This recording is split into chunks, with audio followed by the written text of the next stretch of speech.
Hello and welcome to yet another TV Central podcast. I'm Aaron Ryan.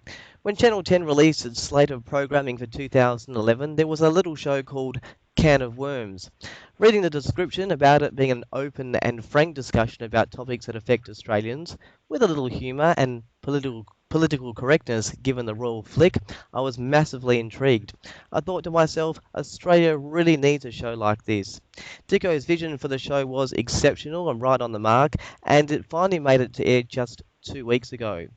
Look, I'll be honest, the execution in episode 1 was a little average, and I was worried for the show going forward. To be what the foundational vision originally was, some major tweaks were needed. Tweaks were administered and changes were made, and then episode 2 came along and gave Australia possibly one of the greatest informal discussions on a few issues, including the burqa and swearing. And there it was, the rebirth of a new great Australian show that I hope is here to stay. Joining me on the podcast today is the host, Dicko Dickson, to discuss the show, the tweaks, and the future of Can of Worms. Dicko, thanks for joining me, and I hope that intro wasn't too harsh. I think that was pretty fair, actually. Well, first up, let's have a look at the ratings for the first and second show. Week 1, 924,000 on overnights, increasing to 978 on consolidated figures. Week 2, 980,000, which will rise to above 1 million on consolidated figures once they're released next week. It was 6th for the night, 25 to 54, 5th, 18 to 49, and 4th, 16 to 39. So a good start and an increase in the second episode. Must be happy with those results.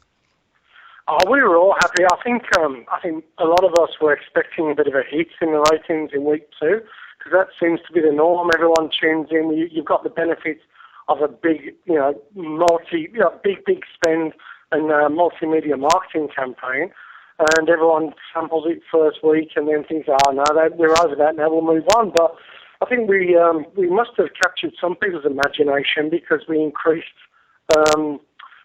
our audience, and I think that surprised everyone, not least the network. But look, we knew we had a good show. We also knew that we didn't really do justice in week 1. I was incredibly nervous, a bit of a rabbit in the headlights, and trying to get my head around things I've not really had to do much before, like auto cue and just being the big grown-up, the traffic cop on the show. But normally I'm there as a bomb thrower, but of course that's with a grown-up this time round. So, look, we're still working this out. I think the way I look at it, it's like when you get a new car, you've got to learn to drive it, you've got to find out what it can do and what it can't do and how it feels, and we're still in that process. I think it's going to be 2 or 3 more episodes before we're purring down the freeway on cruise control. Well, let's have a look at week 1 versus week 2 in terms of execution of the show. I believe there were massive differences between the two, and we can explore that. But when I say that, I think most people would also agree that week 2 was significantly better than week 1. So first up, broadly, I mean, so that is a fair statement. I mean, you've mentioned that just a moment ago, but that is a fair statement that you think episode 2 was much better than episode 1? Oh, absolutely. It was 100 times better, I thought. It was certainly 100% better. The first show, remember, it's an odd concept because you get like a year to work out the first show and 7 days to work out the second show.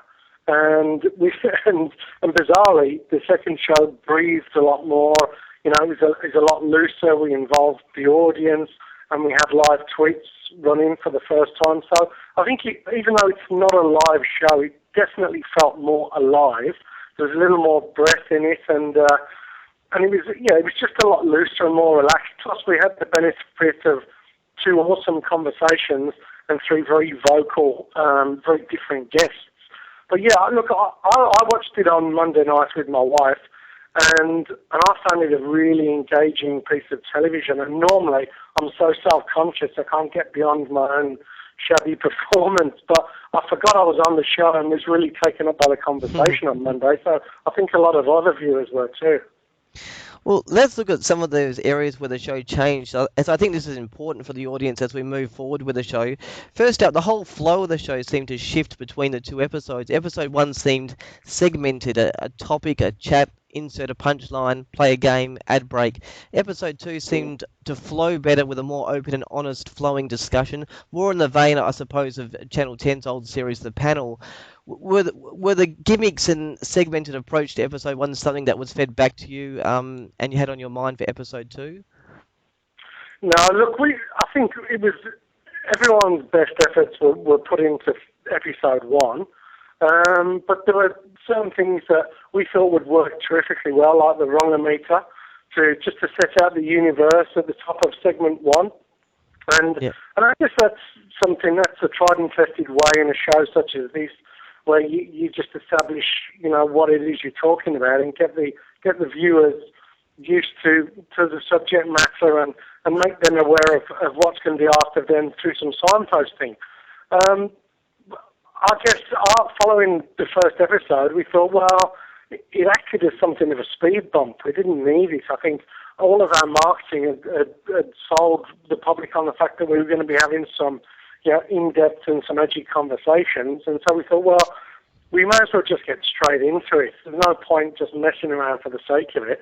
Let's just get into it. And what that effectively did, it opened up more valuable TV real estate for us to go and talk to the audience, which was really, kind of engaging and made good our promise to give Australia a voice as well. So I think that was the first big change for us that paid some dividends, was getting rid of that wrongometer out of the first segment.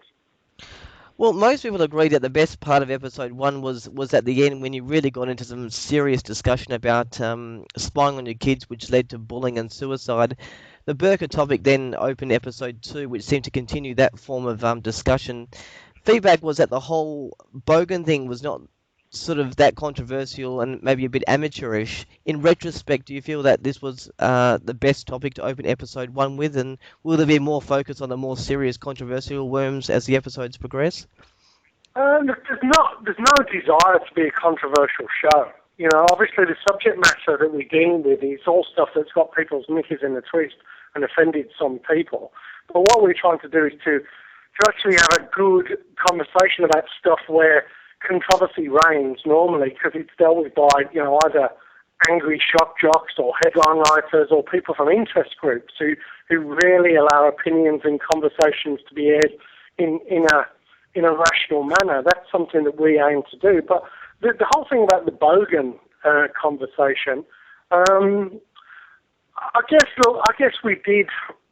Yeah, we probably did cop out, if I'm honest, on that. I think it was a decent conversation, but probably didn't deliver on our promise. And I think all of us were a little afraid of going too hard too early, because none of us really had any magic. We didn't have any crystal ball to work out what the appetite of the viewing public was for in-depth conversations on edgy subjects. So I guess it was a little bit bubblegummish at times. I found it an interesting conversation, but yeah, it probably wasn't in my heart front and centre where we needed to be. So, but I can understand why we did that. It was a little bit faint-hearted, but I think we can forgive ourselves that dipping our toe in the water on episode 1.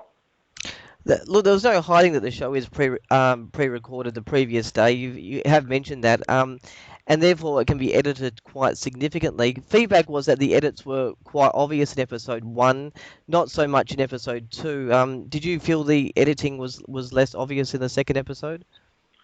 Yeah, but that's absolutely, and I hope it's going to be less and less obvious as we get better at it. But I keep saying, I defy anyone to come out with a brand new show that is very different to anything else on television, and just to be the fully formed product in episode 1. I think the chances of that are rare, because none of us really understand what this thing can do, what it needs to do. And Andrew Denton, he's very experienced, and he said to me on more than a few occasions, you've got to expect us still to be working on this and getting it right by episode 5. He said that's what he said. Everyone thinks that Green Transfer came out fully formed and beautiful. He said it didn't. It took them the best part of the first series to get that right and get it where it needs to be.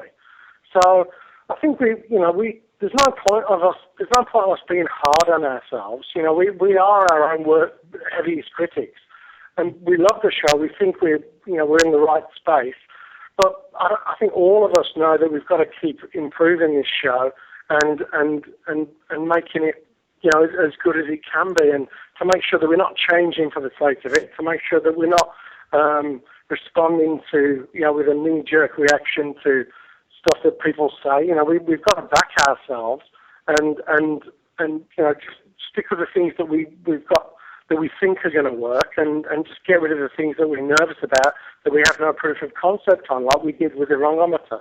So, but look, in terms of editing, it was a whole lot better on the second episode, and we're fully expecting it to be a lot smoother this time round. Because look, remember, we're looking at 2 episodes now, and we're saying, well, look, that was a tough segment to edit for these reasons.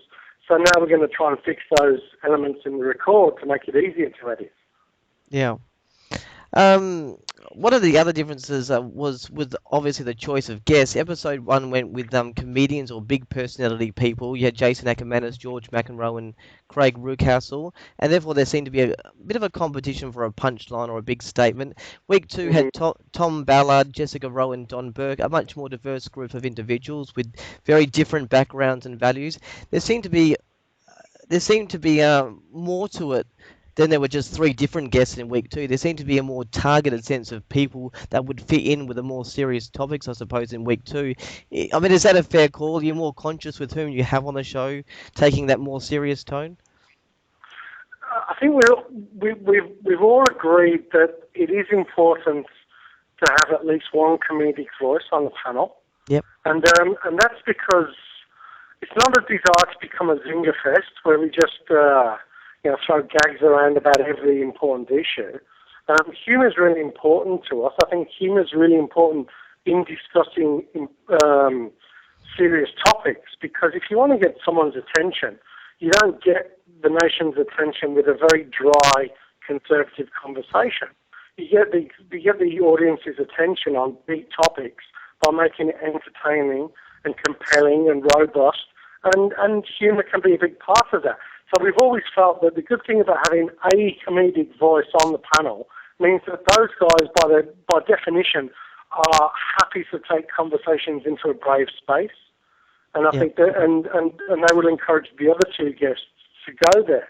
So I think that the comedian or the comedic voice on the panel will always act as a catalyst, but we never wanted to have it as to stomp on Good News Week, and they do comedy about current affairs and news very well, and that's not what we designed Can of Worms for. We want to have a proper discussion and get people to open up in some ways that you never see well-known Australians opening up in the media, and that's about having a proper long-form discussion. But as I say, the comedians will help us get there. But we've always felt like neither do we want to populate the panel with table thumpers and people who are known for their opinions. They'd be good to sprinkle in every now and then. But we're also finding the likes of Jessica Rowe, who's more of a soft, suburban, middle Australian energy, can give us some blinding insights into the way the public thinks on certain matters, as she did on the burqa, as she did on swearing. I mean, a lot of people would see her as a prude, but she was a brilliantly articulate prude who stood her ground. Yeah. And I think that, it's too easy sometimes just to go for the knockabouts, cheap laughs and swearing. And I thought it was brilliant that she stood up for herself and carried the torch for middle Australians who don't like swearing, who really rue the passing of good manners and etiquette. So I was really proud of her role on the show. Look, we discussed episode 2 being stronger than episode 1. I was just wondering, in your opinion, what really worked well in episode 2 that you're proud of? I mean, for the first thing that comes to me is just what you talked about there was finding sort of almost a different side of personalities, which I didn't think was going to be the aim of the show, but something that just happened. I mean, Don Burke, how interesting was that? How interesting is that guy compared to Burke's backyard? Look, what we felt that the show could offer was a different side to well-known Australians. We always said, look, these will be people that you know, but not necessarily for their opinions, and definitely not for the subjects that we're going to be talking about. So it's at times it's almost like a chat show with a difference. It's like a chat show with a purpose, chat show with an element of jeopardy as well, because these are pretty tricky, confronting questions and subject matters, and we do turn up the heat as we get through the conversation. So these guys are pretty brave coming on and laying themselves bare to us in our questioning.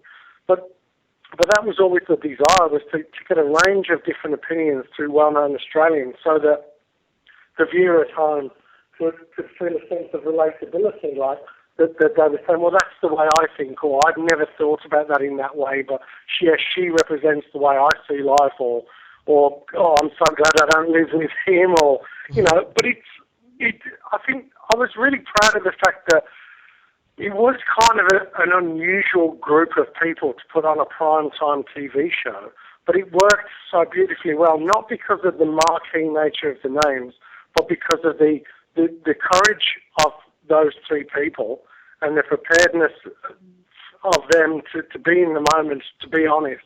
But also the chemistry worked so well, and I would love to think that we could buck the trend of a lot of shows like this and introduce some different people, some different names onto our screen that maybe we had never thought of, never considered, or forgotten about. Mm. I think that is fascinating. And if we make the format more robust, it will allow us to experiment with some different people, not the same old names. The Morgan polls and audience surveys remained a favourite from episode 1 to episode 2. I'm guessing there'll be no changes there. Very interesting results sometimes come out of those. I thought I fit into one sort of area, but I was in minority with some things. Those Morgan polls obviously will be staying, won't they? Oh yeah, they're a central pillar of our show. We've always, I think a lot of shows can boast conversation, whether they're on radio or television. But what we can boast is a definitive result, or definitive poll result for our questions. And we also get the opportunity for some drill down questions as well, and some qualitative remarks. So I think it's a brilliant little snapshot for the moral tone of the country during this year or this month or this week. And if we pick the subjects right, then who knows, this might be something that the politicians start looking at, and the advertisers, we may become a resource for them. But I'm really proud of those polls, and we have a fantastic graphic artist who's been working on Hungry Beef, Patrick Clare, who does our graphics for those little packages, and I think they look so fresh and unlike anything else you see on television. Look, assuming, well, you said the show will keep evolving. I mean, after episode 2? I mean, episode 1's easy to pick out, but after episode 2, what other things are you looking at in improving or perhaps tweaking or ironing out? Well, I'm looking to improve my own performance. I just think it's a question of just being in the moment more and taking the frown off my face and stop trying to be serious Dicko, basically, because I think after having been a reality TV judge, I've probably got these deep-rooted desire to be taken seriously, and I think I tend to wear that on my face a little too much, and I don't think I'm the greatest person when it comes to doing auto cue, and a lot of that, most of the stuff that I'm reading, it's all my word. They're all my words, but I've probably got to improve in that area. And maybe I just need to get off auto cue and be a little more in the moment and a little more ad-libbed, because some of the better parts that I enjoyed more, or that I wasn't squirming behind a sofa, shall we say, was when I was just in the moment talking. And I'm like a lot of people, I don't like looking at myself on television, but I've really had to steel myself to look at me doing pieces to camera off auto cue. So I've got to improve that, definitely.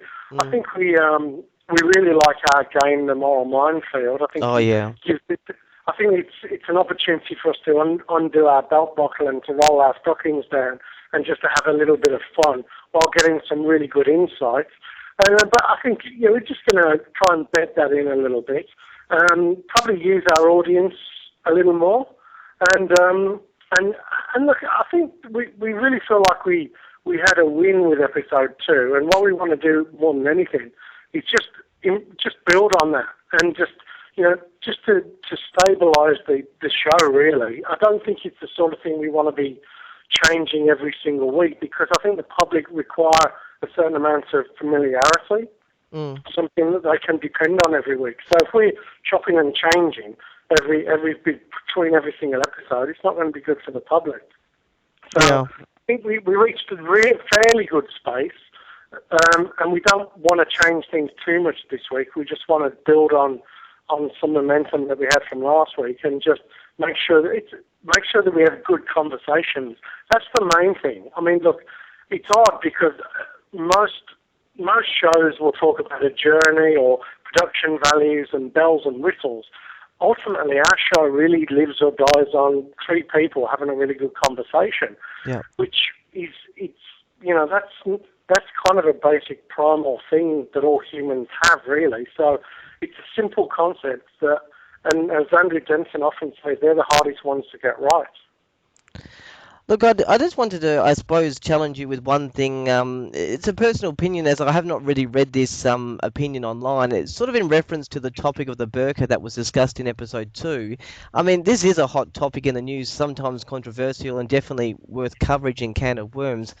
But I'm wondering if you missed the whole point. My thought would be that most people in Australia have no issues with the burqa per se and the religious beliefs behind it. The controversy is actually surrounded, and the debate, I suppose, is surrounded by the security issue. We're asked to take off helmets in petrol stations or retail places. Even hoodies look like they might get banned in shopping centres. And this is all to do with security. Some people are saying, hey, this is a security issue. If I have to remove my helmet, you remove your burqa. Police have raised security concerns about not being able to properly identify someone when being checked with a burqa. Then there is customs, of course, the court system, etc., etc. This was not really covered at all. So whilst you got 3 yes comments from the burqa having a place in society, you may have got a different sort of opinion if asked, should a person have to remove a burqa for the police in places where helmets are banned or for security reasons? That discussion may have, I suppose that discussion may have gotten more, more debate in the episode. So, I mean, what do you think about it? I mean, did you miss the whole point about the burqa? No, I don't think we did, actually. We bizarrely, that was, for many weeks, actually, that was the topic we were going to discuss. If you have to take a motorcycle helmet off to enter a bank, should you have to do the same for a burqa? And it's something that we did touch on. But there have been, it was covered an awful lot, I guess, in the newspapers following the Carnita Matthews court case about the rights and wrongs of the police, the police requirements to remove it for identification purposes. That was all backed by a lot of Muslim organisations as well. So Yeah. I guess we felt that we didn't want that to be a rabbit hole. I think most people in their right minds would say, look, if you've got to take one head covering off, why not all of them? What we wanted to get into more than anything was, some pretty primal attitudes to someone walking around a free democratic country, like with their whole body and face covered up. And how does that fit in? Even though we are a country that encourages multiculturalism, we're also a country that encourages gender equality and that encourages openness and fun, I guess. And I guess a lot of people look at these strange garments as being something fairly medieval. So I guess that's the conversation we wanted, rather than getting bogged down in some legalities of what sort of shops it was okay to go in a burqa and what it wasn't. Fair enough, I think if you get too specific in those terms, what we miss is someone's gut reaction to something, and that's where I guess the goal is. We don't want to require people to be experts in certain fields to answer these questions, and I think you'd have to know the ins and outs of laws and I guess protocoling back to answer a lot of those questions, whereas what we wanted was a real gutsy, primal answer to this question about whether this is out of place in our modern society. I want to ask you a question about being honest. I mean, it should be applauded, obviously. I mean, with this kind of show about being honest and having your opinions. However, I'm just wondering where the line is for you. Where do you go from being honest, sort of sharing an opinion, to just being a loudmouth shock jock and self-opinionated dick, I suppose, as some people would put it? I mean, where's there a line from being, hey, we should be able to talk about this, to being someone that's just being sort of self-opinionated and loud? Well, there is no line. I think all opinions are valued on our show. We may not agree with all of them, but we absolutely would fight to have those opinions on. I guess where the line that we would draw is that whatever opinion is presented on the show will be challenged and negotiated by myself. Yeah. So no one's ever. If someone does have say someone has a racist point of view or a view that's deemed racist, they will be challenged every step of the way. And if someone's got a view that's maybe a little bit saccharine and too politically correct, they'll be challenged also. So there's no line about where we would or wouldn't go. Obviously, we're governed by broadcasting codes of common decency, but we want to go places where other shows won't go, and we feel safe doing that because the way that we construct these conversations means that if we are say, what do you think? Why do you think that? And is it negotiable? So at every step of the conversation, even though someone's holding a point of view that a large chunk of us will find abhorrent, you have to trust the format that we will be challenging those views and putting the counter argument, as the host I shall be, but also, more than likely, the other two guests will be weighing in with their arguments as well. And at the end of the day, I still maintain that if someone holds a point of view that's strong, that differs from your own, the world really doesn't stop turning. Look, you suggested a no sitting on the... You don't sound convinced by that. Well, no, it's... I think it was more in reference to having Jason Ackermanis on the show in episode 1. But I mean, because he's known for his loudmouth sort of... sometimes I think most people find his opinions and stuff, he's a bit of a dick, and I just noticed you put him on episode... You know what? That's your point of view. I've had so many people stop me in the street saying how fantastic it was to see someone like Acker on television representing their points of view. Yeah. The people in the media often they presume to speak for a chunk of the population, but that's rarely the case. When you get out there and talk to people, that's not the case. And it's really, Don Burke this week has ended up with about 5 or 6 bloody Facebook groups in favour of him. Don Burke for effing Prime Minister. Now I know it's a bit of fun, but getting back to Acker, you would not believe the amount of people who come up to me unsolicited and said Acker was fantastic on the show. It was just real breath of fresh air to hear someone speaking like that. So even though you may not like it, I don't think you can presume to talk for the country. No, it was just the premise of more having him on the show to start with. When he actually was on the show, and I actually saw him in action, especially towards the end of the episode when he started talking about bullying and stuff like that, he really did starting to see a different side of him, opening up and discussing it more. I suppose in other avenues we've seen him more just...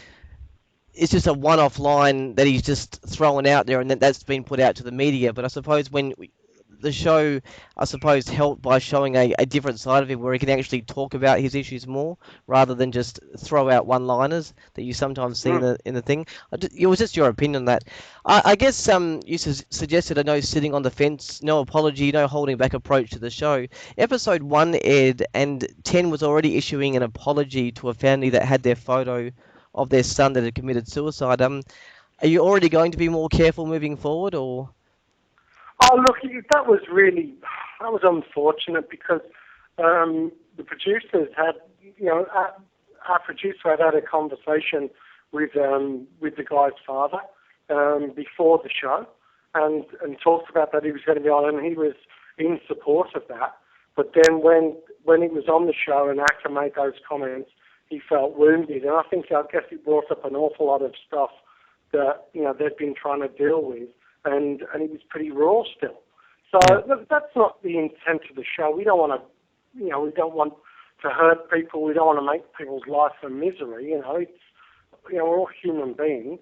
But in fairness to a lot of the guys in the research team, the conversation was had before, and assurances were given that it was fine to talk about it. I guess the reality just brought stuff up that was a little hard to bear, and that's why we were absolutely happy to offer an apology, because that was not our desire, was to make life a misery for that poor family. So moving forward with the show, what sort of topics are you thinking of for the future? I mean, I suppose you don't want to give too much away, but anything that you're thinking about at the moment? Yeah, look, we will talk about race, which is obviously a complete minefield, stereotypes, a lot of sexual politics. There's a lot of stuff of life that we're going to explore, because we're finding that's really useful. Parenting, kids, relationships. This is stuff that most people can relate to, and stuff they're going to be talking about in the workplace or on the bus going to work. And also, we will be doing topical stuff, because gotta love the agents of outrage in the Australian media. They are the gift that keeps on giving. Someone somewhere in Australia is getting pissed off every single moment of the day, and people are prepared to write about it. And with new media, bad news travels at the speed of light. And that's all grist to our mill, and we will be covering it and exploring it. So all these things, as and when they present themselves, we're going to try and retain an air of topicality in every single show. So, with the stuff of life, the families, relationship, kids, parenting, along with a lot more taboo subjects and topical subjects, I don't think we'll be struggling week in, week out. Can you reveal the guest for episode 3? Yes, I can. We've got John Elliott, who, of course, used to run Foster's Brewery and was a big wig in the Liberal Party, and he's a bit of a live wire. Yep. And also Fiona O'Loughlin, who's a comedian from Alice Springs, mother of 5, and has obviously had a well-publicised battle with the booze, along with myself. And a young presenter called Maud Garrett, who's gorgeous and is a fabulous, opinionated, hot woman. There you go. That sounds good. Monday night, 8:30 or 8:45, whenever it screens. I wanted to spend this podcast obviously talking about Can of Worms. I've noticed in most of the interviews that you've done, people like to also go in and talk about Australian Idol and defecting to Channel 7 and back to Channel 10. I think it's a bit of a been there and done that. So the only other thing I wanted to discuss away from Can of Worms is your relationship with Andrew Denton. His company, Zapruder, other films, makes the show.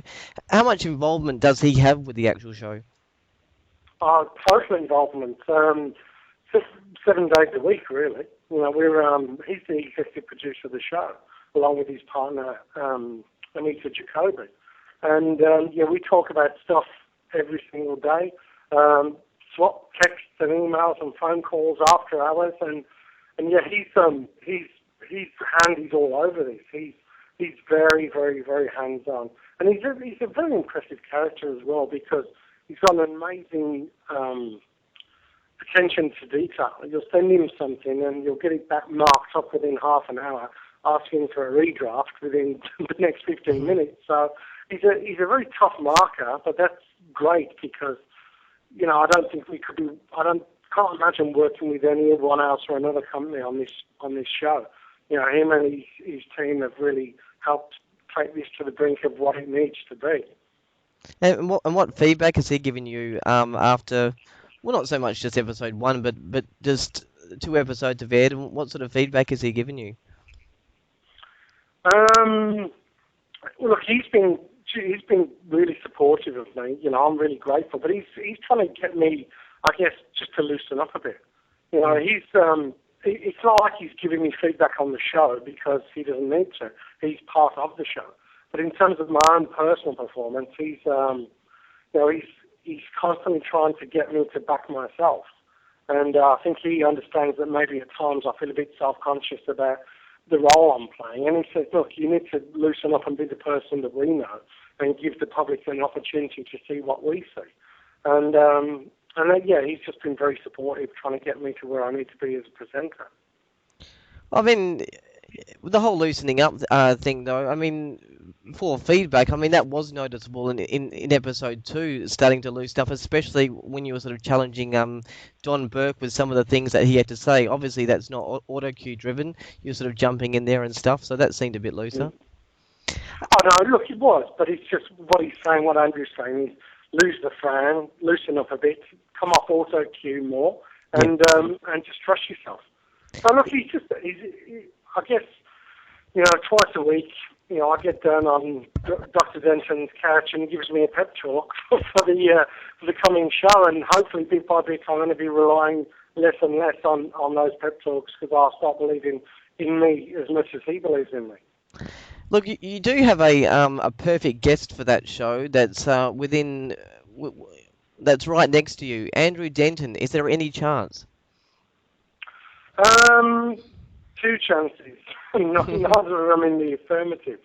He's look, I'd love to get him on the show, but he's the problem is he's too close to it. It's his show. It's our show, but it's his show as well. He's so clued up and so involved in it, it wouldn't make any sense. But yeah, you're right. It would be awesome to sit him down and to grill him, but I get the chance to do that in production meetings like 5 days a week. I guess we should stick a camera in a production meeting. That'd be great.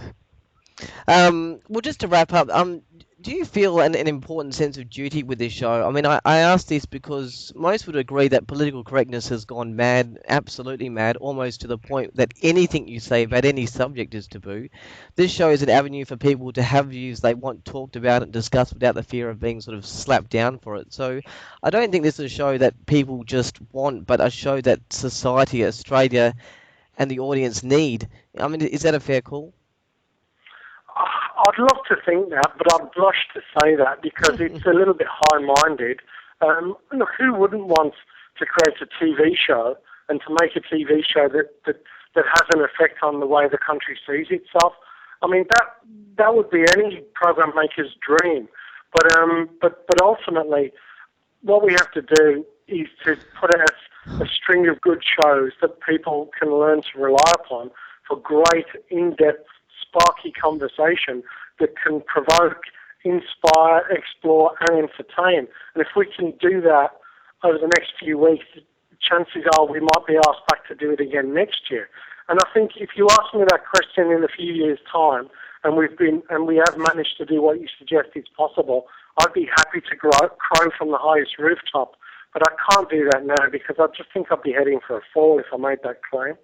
Well, Dicko, it's been an absolute pleasure. Thanks for the idea of Can of Worms on the show, and also listening to the feedback from episode 1 and making the next show even better. And I'm sure episode 3 will be fantastic. So, thank you very much. Oh, you're more than welcome. Thank you. Ian Dicko Dickson, host of Can of Worms on Channel 10, airing Mondays at around 8:30 p.m. That is all from this podcast. Until our next one, take care. I'm Aaron Ryan for tvcentral.com.au. See you then.